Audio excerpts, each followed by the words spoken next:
আরে কি রে কবির, তুই বলে মুরগির ব্যবসা শুরু করছস?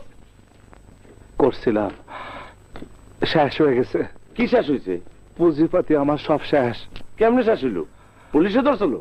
না, তুই মিজান দেছিনস? কোন মিজান? গুলশানের মিজান? হ, সে নাকি ওই রংবাজ।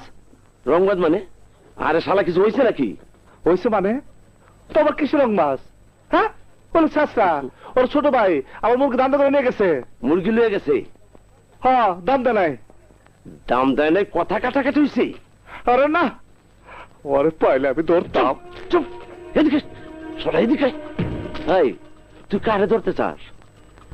আর কোন জায়গায় কইস না, একেবারে জিভ বেকাইতে ফালিব। কি করবো যাবে? ব্যস্ত হইস না, চিন্তা করতে দে। আমার বোনের গয়না বানাবার জন্য মা টাকা রাখছিল, সেই টাকা আমি মার কাছ থেকে আনছি। তুই তো